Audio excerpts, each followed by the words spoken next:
everybody, Jay Average Vintage Collector here with another video. Today I'm doing a video response for John Mangini. If you have not seen one of his recent videos, he talks about people that are really apologetic about showing their cards, not thinking that their cards are good enough. And that really hit home for me. Before I started up my channel, I really didn't think that my cards were really good enough to show on TV or on YouTube. And you know, I really hesitated to start up a channel. I said, who wants to look at my cards? And you know, after a while and after getting to know people in this hobby and seeing a lot of other people's channels, there is something out there for everyone. We are all collectors, and we all collect a little bit differently, and there's not a wrong way to collect whatsoever. I think that what I've learned is that you stay true to yourself and you stay true to who you are. I'm not really, I do get influenced by some people, don't get me wrong. I think that we all influence each other, but I'm not trying to be like anybody else. I'm trying to be me. I'm trying to be as authentic as possible, and I think it comes across that way in my videos, or at least I hope it does. So I really enjoyed the opportunity to go ahead and show some of the things in my collection, because I think when I first started my first couple of videos, I had a habit of saying, well, it's just a insert number on the grade card, but, and I know it's not great, but I know it's only a raw card, but, and you got to get out of that mindset. You got to get out of that. And I think I have. And I think that collecting cards that aren't perfect, listen, for people out there that don't have a crazy budget, like myself, this is perfect. I'll take all those cards. By all means, I will take all those, you know, beat up cards. You know, I always reference them as high character cards. You look at a card that's seen better days.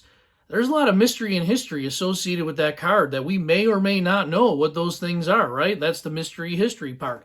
But we do know that they were part of somebody else's collection before they were part of our collection.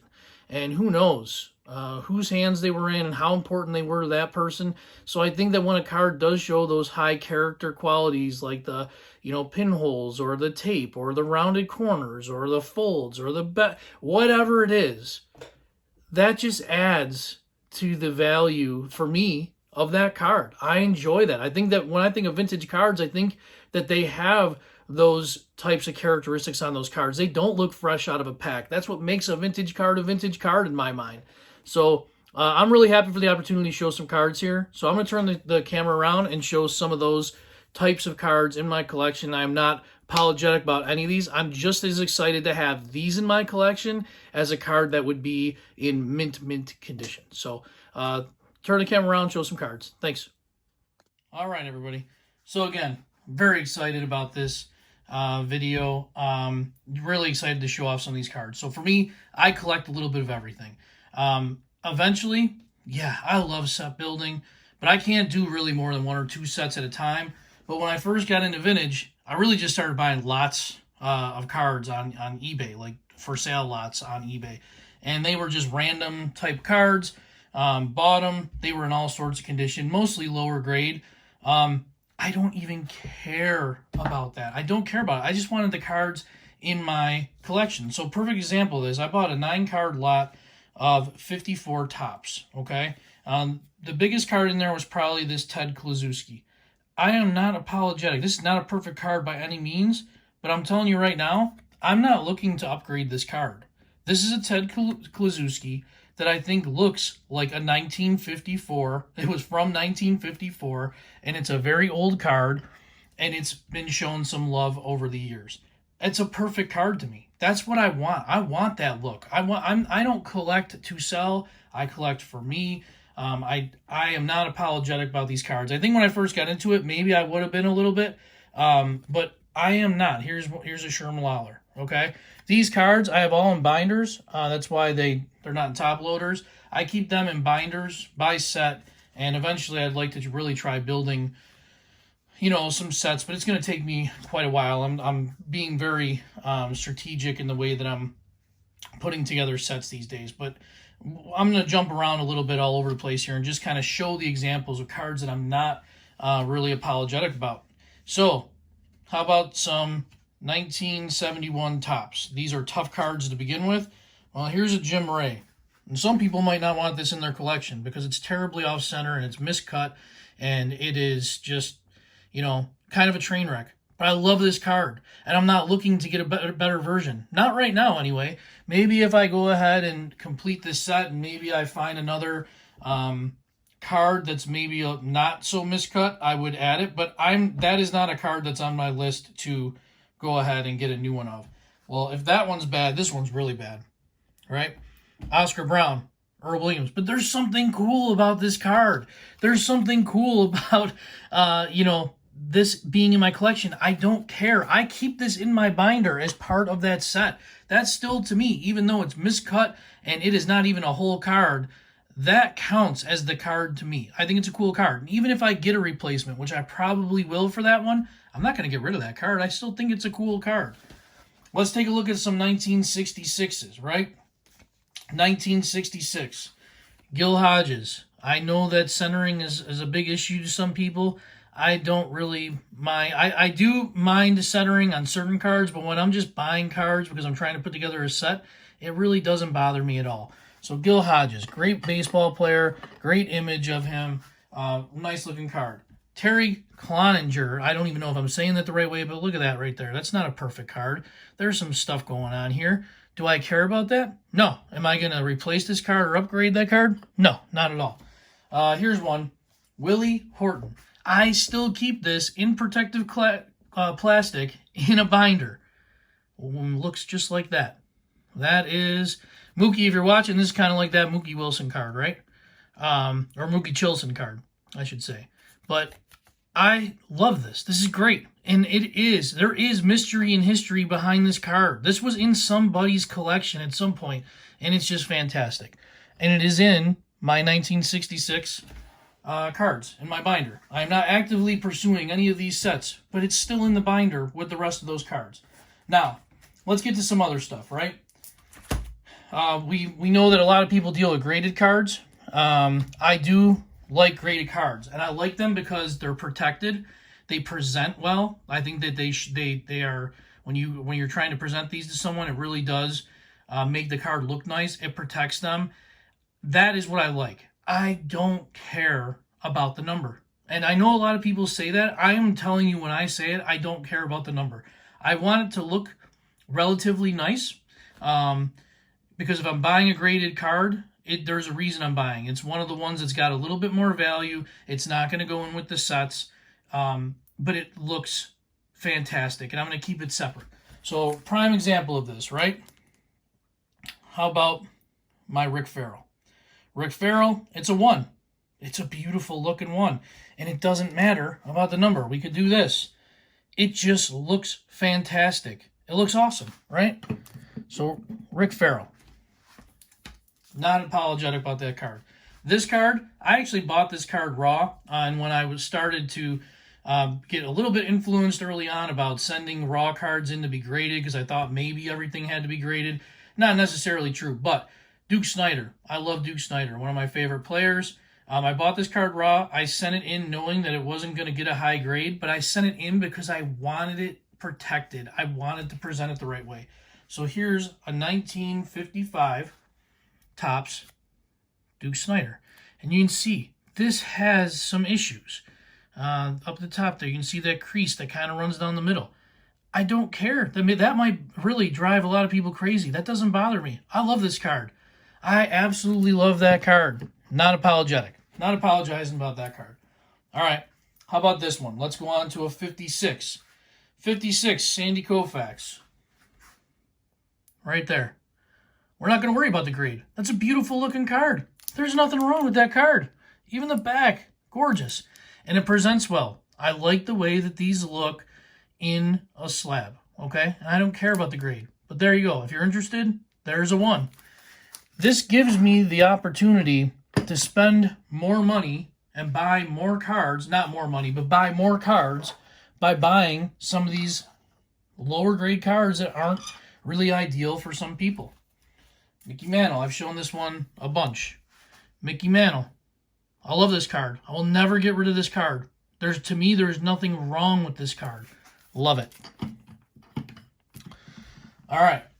Now, it doesn't just have to be those higher end cards. It doesn't have to be the higher end cards that, you know, there's other higher end cards that I have, or cards that are of, let's say, like Hall of Famers, superstars. How about 65 Tops? 65 Tops, Willie Mays, really nice card. To me, you know, anything over $100 or $150, pretty expensive card to me. There's nothing wrong with this card except on the back. Look at that. See the back? Pen marks, some writing, and the name up at the top. I don't even care. I don't care. And I'm not looking to get a replacement for this card. This is fantastic. There's nothing wrong with this card to me. Love it. Really nice card to add to my collection. Denny McLain, 65 again. See that right there? That might be a garbage card to some people. Nope, this one's going right in my set. This is going to be part of my set, and I'm not looking to get a new one on this one. Really like the way that this one looks as well. Denny McLain rookie card. All right, we're going to stick with 65. I do enjoy my 65 set. I don't have the entire set, but I do like the 65 set. Don Drysdale.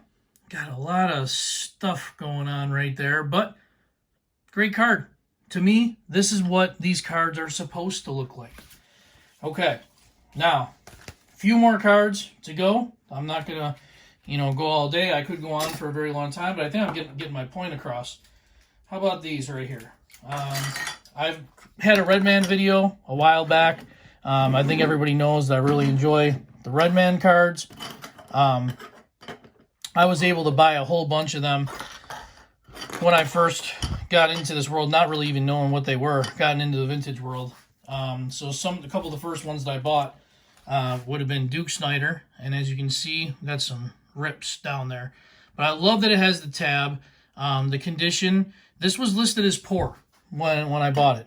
Poor all day. I'll take it. Mine. I'll gobble those up all day long, because I still think it's not crumpled. It's not a piece of trash to me. These are cards, and you can see the creases on the Pee Wee Reese.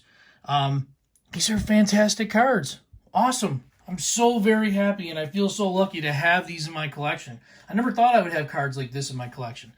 How about a Mini Minoso? Again, this is an old card. It's expected that there's going to be some issues with it, some tears, some paper loss, some creasing. I think that just adds to the character of the card. How about a Phil Rizzuto? Same type thing. Corners all banged up, dinged up. Listen, I'm going to buy this card. Nobody else wants this card. I'm going to buy this card. Okay? And this leads me into a shout out. Okay? This is a shout out to Nerding Out with Cards. John, he's got a newer channel. I'm going to put his channel in the description of this. Awesome. Awesome guy. He sent me a card, and I am so unbelievably happy to have this card in my collection. This means so much to me. It's awesome. And he wrote me a note and says, Jay, I know you like the Redman cards and you need a Bob Feller in your collection. I hope you like this copy with all of its character. Respectfully, John. John knows me, right? Like, he knows that I am totally into these cards. He knows that I love the World War II veterans. I don't have a Bob Feller. Look what he said. Check that out. And this totally fits, right? Some people may not want this card. I love the character in this card. Look at that. That's awesome. This is so cool to me. I'm so happy to have this in my collection. This totally fits the way that I collect. I could not be happier to have that in my collection. John, you have no idea how much this makes, how happy this makes me and how much I really appreciate it. I owe you one, buddy. There will be something coming your way at some point. But I really like to thank John Mangini, too, for, putting this out there and, giving us an opportunity to show some stuff and not be apologetic. I think everyone's way of collecting is great. And if you have the ability to buy higher end cards, man, I'm gonna respect those cards and appreciate those cards and just say, holy moly, these are amazing cards. But I also think that cards like these are also amazing. Every card tells a story. Every way someone collects tells a story. And there is no right way or wrong way. And however it is you collect and whatever it is you collect, never apologize for the cards that are in your collection and think that they're not good enough, because they are good enough. Because people are going to watch this and they're going to say, wow, those are really nice cards. Everyone in this community is fantastic. And I don't think that anybody should apologize, because everyone that watches these channels watches them because we all love cards. Period. No matter the condition, no matter how you got them, no matter what you spent on them, we're all in this for the cards. So I appreciate everybody watching. I'll get off my soapbox now. Thanks for watching. Take care.